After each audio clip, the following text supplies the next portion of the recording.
అందరికీ వందనాలు. ఇశ్రాయేలు ప్రజలు ఐగుప్తు నుంచి కనానుకు బయలుదేరే మార్గ మధ్యలోని 12 గోత్రాలుగా ఇశ్రాయేలు ప్రజల్ని విభాగించి అందులోని దేవుడు పరిచర్య యాజకత్వాన్ని లేవీ గోత్రాలకు అప్పచెప్పాడు. ఈ లేవీ గోత్రాల యొక్క విధి ఏంటంటే యెహోవా మందిర పరిచర్య చేయడం, యెహోవా నియమించిన ఆజ్ఞలు, కట్టడలు, విధులు, నియమాలు, ఏది నిషిద్ధము, ఏది పరిశుద్ధము, ఏ జంతువు తినాలి, ఏ జంతువు తినకూడదు, ఏది పవిత్రము, ఏది అపవిత్రము, ఇలాగా ఈ నియమాలు చెప్పడం, ఈ ఆచారాలు చెప్పడం, ఈ పద్ధతులు చెప్పడం అంతా కూడా లేవీ వంశస్థుల్లోని యాజకులుగా ఏర్పాటు చేసి వాళ్ళకి అప్పచెప్పాడు ఈ బాధ్యత అంతా కూడా. ఆ విధంగానే ఇశ్రాయేలు ప్రజలు కనాను దేశానికి వచ్చి మొదటగా సొలొమోను కట్టినటువంటి మందిరంలో వాళ్ళే పరిచయం చేశారు. తర్వాత రెండోసారి కట్టబడిన మందిరంలో కూడా వాళ్ళే పరిచయం చేశారు.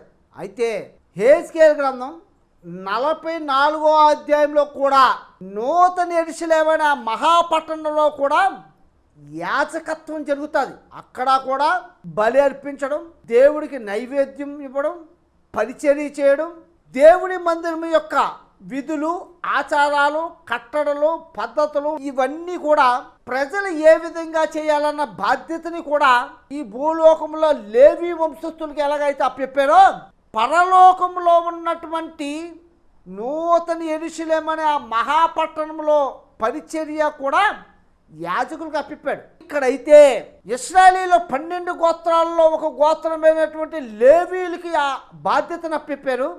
మరి పరలోకంలో ఎవరు చేస్తారు? యాజకులు. అంటే దానికి హెజ్కేలు గ్రంథం 44వ అధ్యాయం 15 నుండి 19 వచ్చిన వరకు, ఇశ్రాయేలు నన్ను విసర్జింపగా నా పరిశుద్ధ స్థల సంరక్షణను కనిపెట్టు సాదోకు సంతతి వారు లేవీలైన యాజకులు పరిచర్య చేయుటకై నా సన్నిధికి వచ్చి వారే నా సన్నిధి నిలిచి క్రొవ్వును రక్తమును నాకు అర్పించుదురు. ఇదే ప్రభువుకు యెహోవాకు. వారే నా పరిశుద్ధ స్థలములో ప్రవేశింతురు. పరిచర్య చేయుటకై వారే నా బల్ల యొద్దకు వత్తురు. వారే నేను అప్పగించిన దానిని కాపాడుదురు. ఇదే ప్రభువుకు యెహోవా వాక్కు. వారు లోపటి ఆవరణపు గుమ్మములోనికి వచ్చినప్పుడు జనుపునార బట్టలు ధరించుకున్నవలెను. లోపటి ఆవరణపు గుమ్మము ద్వారా వారు మందిరమునకు ప్రవేశించి పరిచర్య చేయునప్పుడెల్లా బొచ్చు చేత చేసిన బట్టలు వారు ధరింపకూడదు. అవిసనార పాగాలు ధరించుకుని నడుములకు జనుపునార బట్టలు కట్టుకునవలెను. చెమట పుట్టించినది ఏదైనాను వారు ధరింపకూడదు. బయట ఆవరణలోకి జనుల యొద్దకు వారు వెళ్ళినప్పుడు తమ ప్రతిష్ఠిత వస్త్రములను తీయకపోవడం చేత జనులను ప్రతిష్ఠింపకుండునట్లు తమ పరిచర్య సంబంధమైన వస్త్రములను తీసి ప్రతిష్ఠితములకు గదుల్లో వాటిని ఉంచి వేరు బట్టలు ధరింపవలెను. ఇదంతా కూడా ఈ భూలోకానికి సంబంధించింది కాదు. పరలోకములో ఉన్నటువంటి నూతన యెరూషలేము ఆ మహాపట్టణంలో ఉన్న ప్రజలు ఏ విధంగా జీవించాలి, ఆ ప్రజలకి పరిచర్య చేసే యాజకుడు ఏ విధంగా ఉండాలి, వాడు విధులేంటి, వాళ్ళు పరిచర్య యొక్క ఆవశ్యకత ఏంటి, వాళ్ళు ఎలా జీవించాలి, వాళ్ళు పరిచర్య ఎలా చేయాలి, ఎటువంటి బట్టలు ధరించాలి, వాళ్ళ తలలో క్షౌరము చేసుకోకూడదు, కేవలం కత్తిరితోనే కత్తిరించుకోవాలి, ఎవరిని పెళ్లి చేసుకోవాలి, ఎవరిని పెళ్లి చేసుకోకూడదు, వాళ్ళు సొంత ఇంట్లో వాళ్ళు చనిపోతే ముట్టుకుంటే ఎన్ని రోజులు అపవిత్రులు, బయట శవములు వాళ్ళు ముట్టకూడదు. ఇలాగా నియమాలన్నీ కూడా ఆ సాదోకు సంతతి వారికి నియమించిన నియమాలన్నీ కూడా ఈ 44వ అధ్యాయంలో మనకి కనబడుతుంది.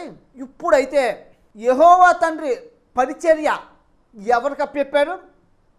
లేవీ వంశస్థులైనటువంటి యాజకులకు అప్పచెప్పారు. నేను మిమ్మల్ని ఎన్నుకుని మీ గోత్రాన్ని యాజకులుగా నాకు పరిచర్య చేయడానికి మిమ్మల్ని ఎన్నుకుంటే మీరు నా పరిచర్య విధులన్నింటినీ కూడా అన్యులకు అప్పచెప్పారు, అపవిత్రపరిచారు, నిర్లక్ష్యపరిచారు.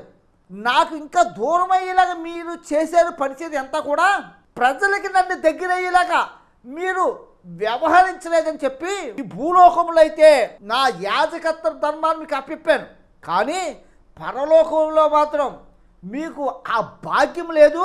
ఎందుకంటే మీరు ఈ భూలోకంలోని ప్రజలకి నాకు సంబంధం కలగకుంటేనే మీరు వ్యవహరించారు అని చెప్పి ఇప్పుడు ఎవరిని ఎన్నుకున్నాడంటే ఆ పరలోకంలోని సాదోకు సంతతి వారైనటువంటి లేవీలను ఎన్నుకున్నాడు.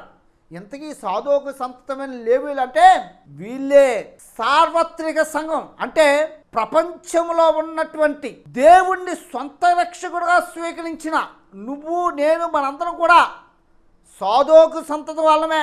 అంటే పరలోకానికి చేరిన తర్వాత మనందరం కూడా మనలో ఎవరైతే యోగ్యులు ఉంటారో ఆ ప్రకటన గ్రంథంలో చెప్పబడుతున్న లవోదిక సంఘంలో ఎంచబడినటువంటి వాళ్ళు, అంటే ఇప్పుడు యేసుక్రీస్తు ప్రభువాన్ని సొంత రక్షణగా స్వీకరించిన మనమే పరలోకానికి చేరుకున్న తర్వాత యాజకులుగా అక్కడ నియమింపబడతామని ఈ వాక్యం ద్వారా దేవుడు మనతో మాట్లాడుతున్నారు.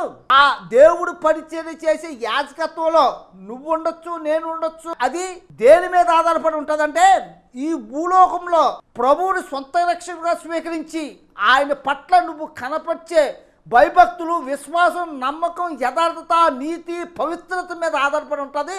నిన్ను యాజకుడిగా అప్పచెప్పాలా, లేకపోతే యాజకుడి దగ్గర ఉండే ఒక సామాన్యమైన ప్రజల కింద నిన్ను అప్పచెప్పాలా అన్నది ప్రస్తుతం ఈ భూలోకంలో అయితే దేవుని పరిచర్య చేసే భాగ్యం ఇశ్రాయేలీయుల యొక్క 12 గోత్రాల్లో ఒకటైనటువంటి లేవి గోత్రానికి అప్పచెప్తే పరలోకంలో మాత్రం వాళ్ళని పోగొట్టుకోవడం మూలంగా దేవుడికి వాళ్ళ యొక్క విధులు, ఆచారాలు, పద్ధతులు, నియమాలన్నీ కూడా దేవుడికి దూరంగానే చేయడం మూలంగా ఇప్పుడు పరలోకంలో సాదోకు సంతతి వారైన యాజకులైన మనకే అప్పచెప్పబోతున్నాడని ఈ వాక్యం ద్వారా మనకు అర్థమవుతుంది. దేవుడికి కొద్ది మాత్రం దీవించును గాక.